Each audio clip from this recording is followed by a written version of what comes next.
नमस्कार सभी को। स्वागत है आप सभी का हमारी क्लास में। और आज हम एक नया टॉपिक लेकर आपके साथ है जो है एमएचएम। जी हाँ, आरपीएससी ग्रेड सेकंड के पेपर को मद्देनजर रखते हुए यहाँ पर ये टॉपिक बहुत ज़्यादा इम्पोर्टेंट हो जाता है। कुछ एक टॉपिक जो है स्कोरिंग टॉपिक्स है। जैसे हम बात करें ट्रांसफॉर्मेशन की, वहाँ पर बहुत ज़्यादा संख्या में क्वेश्चन आने वाले हैं। और अगर हम बात करें एमएचएम स्पोका की, तो ये भी एक आसान और स्कोरिंग है। जी हाँ, यहाँ पर कुछ एक उलझे हुए सवाल पूछे जा सकते हैं। आसान है, लेकिन कुछ एक कंसेप्ट जो है क्लियर होना जरूरी है। जैसे कि आज हम मेन फ्रेज और सबऑर्डिनेटिंग फ्रेज लेकर आए हैं आपके साथ। ये एक बढ़िया क्वेश्चन है, ये एक बहुत ही अच्छा क्वेश्चन है कि इनमें से कौन सा मेन फ्रेज है, कौन सा सबऑर्डिनेटिंग फ्रेज है, हमें पहचानना आना चाहिए। तो एमएचएम की जब बात करें तो एमएचएम के अंदर जो है सामान्यतः तीन फ्रेजेस को हम फोकस किया जाएगा, वो कि noun phrase, adjective phrase and adverb phrase. और एडजेक्टिव और एडवर्ब हर कोई एमएचएम में नहीं आएगी, कुछ एक जो जिनका हेडवर्ड एडवर्ब एडजेक्टिव और नाउन होगा वही। प्रपोजिशनल फ्रेज भी एडजेक्टिव बनती है, ठीक है। इसका मतलब ये नहीं है कि प्रपोजिशनल का भी एमएचएम निकाल लें, ऐसा कुछ नहीं है। तो होता यूं है कि ये एक ऐसा टॉपिक है जिसे हम पहले कभी भी हमने किसी भी क्लासरूम के दौरान नहीं पढ़ा एक्सेप्ट सेकंड ग्रेड एग्जामिनेशन। जैसे टेंसेस है, वॉइस चेंज है, नरेशंस है, वो हमने कक्षा 8 से लेकर अब तक पढ़ते आ रहे हैं और हर एक एग्जाम में आने वाले क्वेश्चंस है। लेकिन ये टॉपिक कहीं भी नहीं आता, सिर्फ ग्रेड सेकंड में आता है, इसलिए बहुत ज़्यादा इंपॉर्टेंट हो जाता है। सामान्य बातें हैं कुछ एक, लेकिन कुछ एक उलझे हुए सवाल भी है, उलझी हुई जो है वो पहेलियां भी है इसके अंदर। आप इनको अच्छी तरीके से समझेंगे। एमएचएम के अंदर हम सामान्यतः देखें तो ये एक फ्रेज एनालिसिस का टॉपिक है। फ्रेज एनालिसिस, फ्रेज एनालिसिस की कैटेगरी के अंदर ये टॉपिक आता है। जब हम किसी फ्रेज को एनालाइज करते हैं, उसको अलग अलग करके उसके शब्दों को देखते हैं, तब हमें इस टॉपिक को गो थ्रू करना होता है। तो पहली बात कि आप वीडियो को अंत तक देखेंगे ताकि आपको एक कंसेप्ट तो कम से कम आज के दिन सही हो, गुत्थी सुलझ जाए, उसकी बिल्कुल क्लियर हो जाए, ठीक है। समय रहते आगे भी करते रहेंगे। ज़्यादा हम पूरा डिटेल से पढ़ने के लिए आप डाउनलोड करिए you can an English academy की application. Monthly courses are there, वहाँ पर मंथली कोर्सेज यहाँ पर है एमएचएम स्पोका के, आगे भी बनता रहेगा। और आप अपनी नीड बताइए, आप बताइए कौन से टॉपिक्स है जो आपको मंथली करने हैं, या फिर किसी तरह से आपको कौन से टॉपिक की जरूरत है, वही टॉपिक्स आपको प्रोवाइड करवा दिए जाएंगे, आप बताया करें। तो यहाँ पर एमएचएम में हम सबसे पहले जानेंगे कि फ्रेज क्या होती है, और उसके बाद मेन क्लोज और सब main phrase and subordinating phrase क्या होती है। ध्यान से सुने। सामान्यतः अगर हम देखें तो सबसे ऊपर आती है स्पीच। किसी भी भाषा के अंदर, यानी इंग्लिश की बात करें तो एक नंबर पे कोई स्पीच होती है। स्पीच का मतलब होता है कि ये हमारा एक पैसेज आता है, ठीक है। स्पीच को मैंने बोला है स्पीच, ठीक है। सामान्यतः पेपर में जो अनसीन पैसेज आता है वही एक स्पीच मान लीजिए। सबसे बड़ा पार्ट जो है यही होता है कि एक हमें ग्रुप ऑफ सेंटेंसेस मिलता है, एक पैसेज मिलता है, या हम लोग जो बातें करते हैं वो होती है, उसके अंडर में आते हैं सेंटेंसेस। इसमें क्या होते हैं?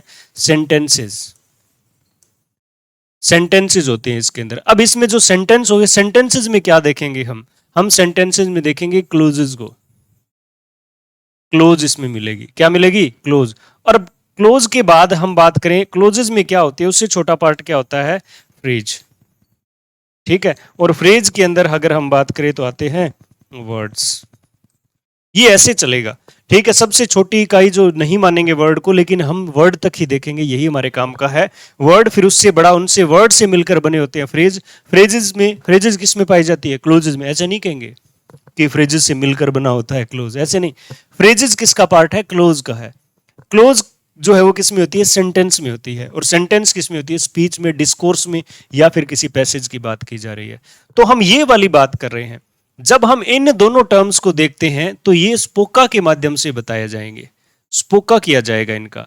ध्यान से सुने, स्पोका सबसे जो इंपॉर्टेंट वर्ड है वो क्लोज के लिए आता है। Close analysis in term of sentence में हम कह सकते हैं कि किसी सेंटेंस को एनालाइज करना है तो आप स्पोका निकालें, उसका स्पोका करें उसका। लेकिन जब हर एक सेंटेंस को स्पोका में एडजस्ट किया जा सकता है क्या? Simple, compound, complex? उत्तर आएगा नहीं। वो कैसे होगा वो भी हम आगे आपको बताएंगे। यानी हम ये कहें ये हम कहें कि सेंटेंस के को हम एनालाइज करना है तो हम स्पोका में चलेंगे, स्पोका किया जाएगा। ये 100% सत्य बात नहीं है, ये प्योर जो है वो 100% सत्य पे आधारित बात नहीं है। हम अगर कहें स्पोका किसका किया जाता है तो क्लोज का किया जाना चाहिए, क्लोज में स्पोका निकलना चाहिए। ठीक है, तो और फ्रेजेस को देखेंगे हम एमएचएम के माध्यम से, लेकिन मुद्दा यह है कि एमएचएम के माध्यम से कितनी फ्रेजेस को देखें, ओनली 3। पहली नाउन फ्रेज, फिर एडजेक्टिव फ्रेज और फिर एडवर्ब फ्रेज, ये 3 देखेंगे हम। इन सभी चीजों की जानकारी, फ्रेज क्या होता है, क्लोज क्या होता है, हमने फ्रेज एंड क्लोज पर पिछली वीडियोस बनाए हैं, वो देखिए। हम यहां पर देखेंगे कि एमएचएम की शुरुआत कैसे होती है। एमएचएम की शुरुआत होती है, सबसे पहले आप मेन फ्रेज एंड क्लोज निकालने सीखिए। ठीक है, कुछ ऐसे चलती है कहानी कि सबसे पहले हम सेंटेंस देखेंगे। जैसे कोई सेंटेंस आया, ठीक है, रोहन, या रोहन ने लिखकर हम लिखेंगे the boy who got first rank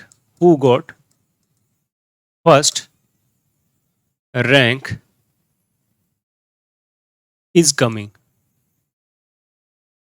ये सेंटेंस आ गया। ये आपको दिख नहीं रहा है, जस्ट ए मिनट, मैं दोबारा लिख देता हूं इसको। सेंटेंस देखिए, द, दिख जाएगा क्या?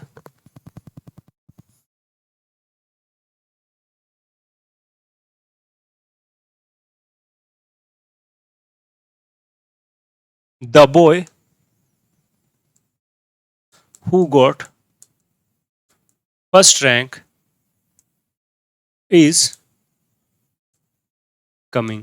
सबसे पहले ये देखिए कि अगर हमें इस तरह का ग्रुप ऑफ वर्ड मिलता है तो सबसे पहले हम क्या देखें, ये पूरा एक सेंटेंस है। जो सेंटेंस किससे बना है, इस मेन क्लोज से बना है। उस सेंटेंस की मेन क्लोज क्या है, द से लेकर कमिंग तक पूरा मेन क्लोज है। अब इसके बाद हमें क्या देखना है, इसके अंदर क्लोजेस देखिए। हम यहां से चले, हु गोट फर्स्ट रैंक, ये जो है ये एक क्लोज है जिसे कहेंगे सब ऑर्डिनेटिंग क्लोज कहेंगे, ये हुआ। और अब इसकी मेन वर्ब ये है इस क्लोज की, द बॉय इज कमिंग। कौन सा boy, who got first rank. तो हमने क्या किया, सेंटेंस निकाले। क्या निकाले, सेंटेंस अलग अलग किए। सेंटेंस देखा पहले, पहले सेंटेंस देखा, फिर हमने इसमें से क्या अलग किया, ये व्हाइट वाला क्या किया, क्लोज अलग की। अब क्लोज के बाद फ्रेज का नंबर आता है, क्लोज के बाद फ्रेज का नंबर आता है। देखिए कैसे, देखिए सबसे पहले जानिए कि मेन फ्रेज क्या होता है, a direct constituent part of, है ना, पार्ट ऑफ क्लोज।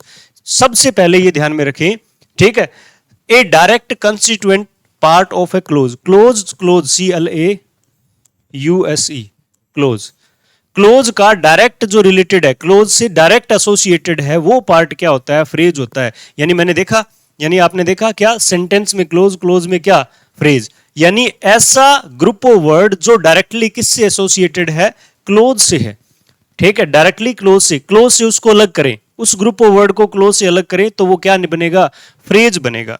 ये होता है मेन फ्रेज, ये होता है मेन फ्रेज। और सबऑर्डिनेटिंग फ्रेज क्या होता है, a part of another phrase, a part of another phrase आएगा यहां पे। ठीक है, a part of another phrase, किसी अनदर फ्रेज का पार्ट क्या हो जाएगा, एक फ्रेज है उसके अंदर एक और फ्रेज होगी। तो सबसे पहले तो ये देखिए, मेन फ्रेज क्या होगा, डायरेक्टली एसोसिएटेड किसके साथ होगा, क्लोज के साथ। डायरेक्टली किसके साथ एसोसिएट होगा, क्लोज के साथ। और सबऑर्डिनेटिंग फ्रेज क्या होगा, एक फ्रेज का, जो फ्रेज हमने यहां देखिए इस फ्रेज का पार्ट होगा।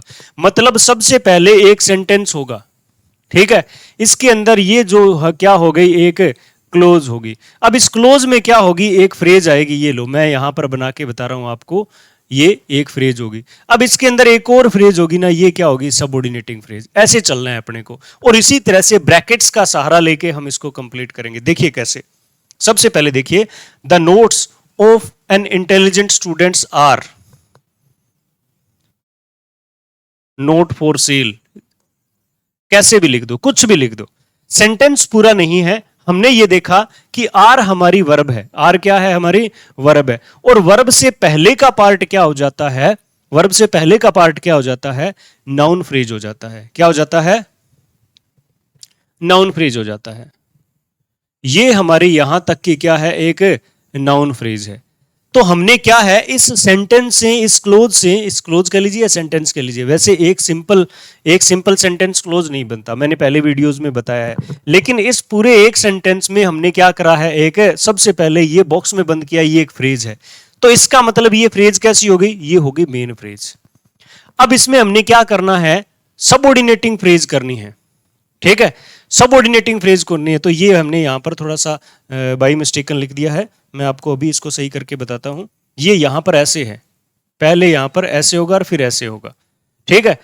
द नोट्स कैसे हैं, ऑफ एन इंटेलिजेंट स्टूडेंट, ऐसे है ना, नोट्स किसके हैं, किसी इंटेलिजेंट स्टूडेंट के, मतलब नोट्स की जो है विशेषता क्या है, ऑफ एन इंटेलिजेंस, वो किसी इंटेलिजेंट स्टूडेंट के द्वारा बनाया गया है। तो यहां पर अगर बात करें इस एक नंबर में, the notes of an intelligent students are not for sale, ये पूरा सेंटेंस है, सेंटेंस में हमने एक फ्रेज निकाली, क्या, the notes of an intelligent, उसके बाद हमने ब्रैकेट्स में यहां से बंद किया, ये मान लीजिए यहां ब्रैकेट है और ये यहां है, इन दो ब्रैकेट्स के माध्यम से हमें पता चल रहा है कि इस फ्रेज में भी एक और फ्रेज है, जो मैं येलो कलर में राउंड कर रहा हूं, वो क्या है, सबऑर्डिनेटिंग फ्रेज है, ये क्या हो गई, सबऑर्डिनेटिंग फ्रेज हो गई। देखिए मेन फ्रेज क्या हो गई, जो क्लोज या सेंटेंस से डायरेक्टली एसोसिएटेड है, इस पूरे सेंटेंस में क्या है, the notes of an intelligent students, are से पहले वाला नाउन फ्रेज होगी, कौन सी फ्रेज होगी, नाउन फ्रेज होगी। अब हम इसको देखते हैं, अब अगर हम इसको देखें, इसके अंदर एक और फ्रेज है क्या, यानी इस एक फ्रेज के अंदर कोई एक और पार्ट है क्या फ्रेज का, यस है, कौन सी है, देखिए ये वाली है ऑफ एन इंटेलिजेंट फ्रेज, ये ऑफ से शुरू हो रही है इसलिए प्रेपोजिशनल फ्रेज, और फंक्शन किसका कर रहा है, एडीजेपी का, एडजेक्टिव फ्रेज का, ठीक है। ये हुई कहानी, यानी एक सेंटेंस के माध्यम से हमने देखा, कोई भी सेंटेंस लिख लीजिए, जैसे हमने सेंटेंस लिखा, द, पुराना सेंटेंस है, हम इसी सेंटेंस से बहुत कुछ पढ़ते थे, ठीक है, the girl with blue eyes, the girl with blue eyes is here, ये सेंटेंस है, ये एक वाक्य है। इस वाक्य के अंदर अगर हम देखें तो इज वर्ब है, तो वर्ब से पहले वाला पार्ट क्या हो जाता है, फ्रेज हो गया, कौन सी, एनपी, यानी ये नाउन फ्रेज हो गया, अब इसके अंदर कोई और फ्रेज है क्या, जी हाँ है ना, कौन सा, विद ब्लू आइज क्या है, एक और फ्रेज है, तो ये कौन सा हो गया, एक सबऑर्डिनेटिंग फ्रेज होगी, जिसे पीपी कहते हैं या सबऑर्डिनेटिंग फ्रेज कहते हैं। ये नाउन फ्रेज है, जो कौन सी फ्रेज है, मेन फ्रेज है, और ये विद ब्लू आइज क्या है, जो क्या है, प्रपोजिशनल फ्रेज क्या है, ये सबऑर्डिनेटिंग फ्रेज है, ऐसे निकला। अब दूसरा देखिए, his book on history of India, is, आगे कुछ भी आ जाए, इज गुड हो सकता है, इज बैड हो सकता है, कुछ भी हो, इज नॉट इंटरेस्टिंग या इज इंटरेस्टिंग, कुछ भी हो सकता है। हमारा मुद्दा यह है कि इज जो हमारी वर्ब आ गई, इज क्या आ गई, वर्ब आ गई, वर्ब से पहले का पार्ट जो होता है वो क्या होता है, फ्रेज होता है, और नाउन फ्रेज होता है, क्योंकि ये सब्जेक्ट बनता है। अब इस सेंटेंस के अंदर देखिए जरा, the book on history of India, ये पूरी क्या है, एक मेन फ्रेज है, और इसे कहेंगे नाउन फ्रेज, और है क्या ये, मेन फ्रेज, एमपी, ठीक है। इसके अंदर कोई और है क्या, जी हाँ है ना, on history of India, on history of India क्या है, एक प्रेपोजिशनल फ्रेज है, जो क्या बन रही है, एक एडजेक्टिव फ्रेज की तरह है, और सबऑर्डिनेटिंग फ्रेज बन रही है। ये तीनों बातें ध्यान रखें। अब इसके अंदर कोई और है क्या, इसके अंदर एक और है, ऑफ इंडिया, ये ऑफ इंडिया एक और प्रेपोजिशनल फ्रेज है, जो क्या बन रही है, इस हिस्ट्री की एडजेक्टिव फ्रेज बन रही है, इस हिस्ट्री की एडजेक्टिव, और क्या है, सबऑर्डिनेटिंग फ्रेज है। तो इसमें क्या है, एक फ्रेज में एक सबऑर्डिनेटिंग है, इसके अंदर एक मेन फ्रेज है, और ऑन के बाद वाला पूरा क्या है, दूसरी सबऑर्डिनेटिंग फ्रेज है। अब इसके अंदर क्या है, ऑफ के बाद वाला, ऑफ इंडिया, तीसरी सबऑर्डिनेटिंग फ्रेज है। तो यानी एक फ्रेज अगर लिखें तो उसके बाद में कई सारी फ्रेज जो है वो हो सकती है। जैसे इसको दोबारा देखते हैं, आप इजी वे में देखिए, बिल्कुल आसान तरीके से देखिए, कैसे देखेंगे, अगर हम ये माने कि ये पूरी फ्रेज जो क्या है, मेन फ्रेज है, समझना, तो इसकी सबऑर्डिनेटिंग फ्रेज कौन सी है, ये वाली है, जो मैं व्हाइट कलर से कर रहा हूं, ठीक है। इस नाउन फ्रेज की, हिज से लेकर इंडिया तक की नाउन फ्रेज की सबऑर्डिनेटिंग क्या है, ऑन हिस्ट्री ऑफ इंडिया है, ठीक है। अब सपोज करें ऑन हिस्ट्री ऑफ इंडिया, मैंने यहां लिखा ऑन हिस्ट्री ऑफ इंडिया, ये मान लो मेन फ्रेज है, book on the history of India, ऐसे आ गया। ठीक है, ऑन द आएगा, ऑन द आएगा यहां पे, on the history of India, ये आ गया। तो इसके अंदर ये मान लो मेन फ्रेज है, ठीक है, ये क्या है, मेन फ्रेज है। तो इस मेन फ्रेज में क्या आ जाता है, एक और सबऑर्डिनेटिंग एडजेक्टिव फ्रेज, हिस्ट्री कौन सी, इंडिया वाली, तो ये क्या आ गई, सबऑर्डिनेट। तो एक फ्रेज में कई सारी फ्रेजेस हो सकती है, ठीक है। आगे देखिए, my review of his book on history of India was acceptable, ये पूरा हमने लिख दिया। अब मैं इसको पूरे डिटेल में आपको बताऊंगा, देखिए कैसे। पहला द नोट्स, ये वाला हो गया, ये यहां नहीं है, ये यहां है, ठीक है। उसके बाद देखिए, his book on the history of India is acceptable, या इज हेयर वगैरह वगैरह कुछ कर दो। तो ये जो मैंने दे रखे हैं ये वाले, ये मेन फ्रेज है, ये क्या है, मेन फ्रेज है। और ये वाले जो दे रखे हैं ये सबऑर्डिनेटिंग फ्रेज है। अब इसके अंदर एक और कर सकते हैं, ठीक है, यहां पर ऑफ हिस्ट्री ऑफ इंडिया करके ऐसा और कर सकते हैं। तो तीसरी क्या हो गई, सबऑर्डिनेटिंग फ्रेज हो गई। इसको और एक्सप्लेन भी कर सकते हैं, और मैं आगे बताऊंगा, अभी आपको बताता हूं। अब देखिए, यहां से लेकर यहां तक पूरा क्या है, एक सेंटेंस है, यानी इन कोमा इन ब्रैकेट्स के माध्यम से क्या बताया जा रहा है, सेंटेंस बताया जा रहा है, ठीक है।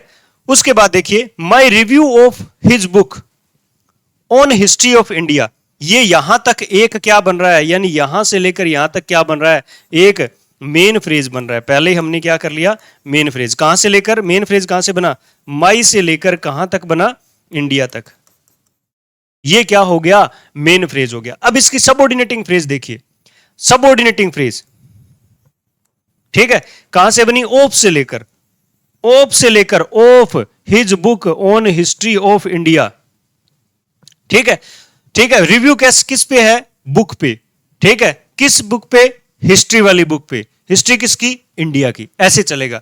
मतलब इसके लिए ये एडजेक्टिव फ्रेज है पूरी, ठीक है, इस बुक के लिए ये एडजेक्टिव फ्रेज है पूरी, इस हिस्ट्री के लिए ये वाला एडजेक्टिव फ्रेज है ऑफ के बाद वाला। दोबारा सुनिए, माई रिव्यू, मेरा रिव्यू किस पर, ये यहां से लेकर और यहां तक पूरा, ये यहां तक, ये मैंने निशान लगाया था, ये किसकी एडजेक्टिव फ्रेज है, इस रिव्यू की, या किसकी सबऑर्डिनेटिंग फ्रेज है, इस नाउन फ्रेज की।